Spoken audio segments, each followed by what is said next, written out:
If you're watching this video, you've probably purchased our Skylink Model 100A remote, which is a very good replacement for the MegaCode 3089 or the Linear Model DT or the Stanley 1050 remote. The Skylink remote is very easy to program for any of those three transmitters that we just mentioned. First thing you need to do is to pop the bottom cover off of the case. You can easily do this with the clip or a coin. I'm going to use the clip to break it loose, and you don't have to worry about actually breaking the plastic. It's made out of some pretty tough stuff. Once you get that bottom cover off, it exposes the dip switches. Now you'll see there's 10 dip switches. So the first case that we're going to take into consideration is the MegaCode remote. In order to program your new 100A the same as the MegaCode, there is actually nothing you have to do. You will notice that there are two jumpers. There's a frequency jumper over here and a code selecting jumper over on the right hand side. Those are preset for MegaCode, so you don't have to adjust those. All you have to do is make your dip switch settings the same as the dip switch settings on your 3089 transmitter. Okay, let's go on to the Linear Model DT. Now the Linear DT, in order to expose its switches, we open up the back cover, and there's only 8. So what we're going to do for the Linear,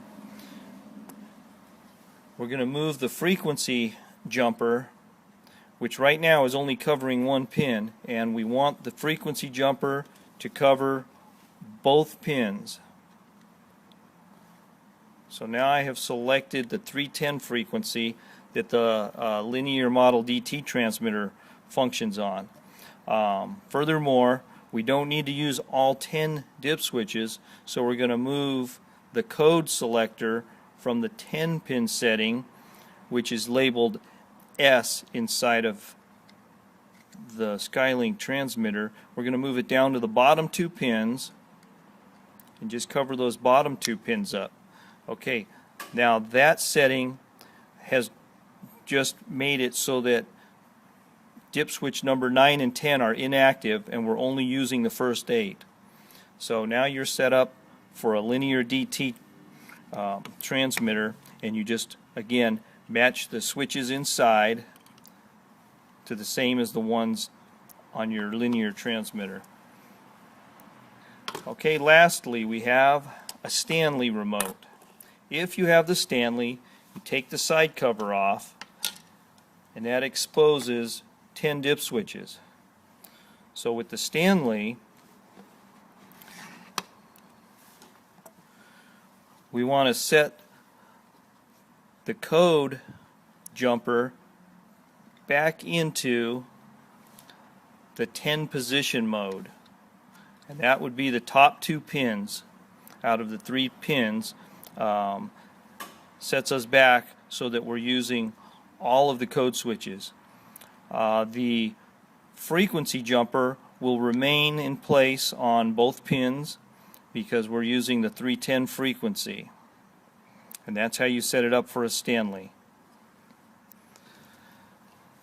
One last thing to call to your attention: there's a yellow sticker on the button of the Skylink 100A remote because this has a pretty cool safety feature, and that's that you cannot accidentally press the button and activate your garage door. You have to actually hold the button down for 1 second before your door or gate will activate. So that is a safety feature to keep you from inadvertently activating your door or gate. Thanks for watching.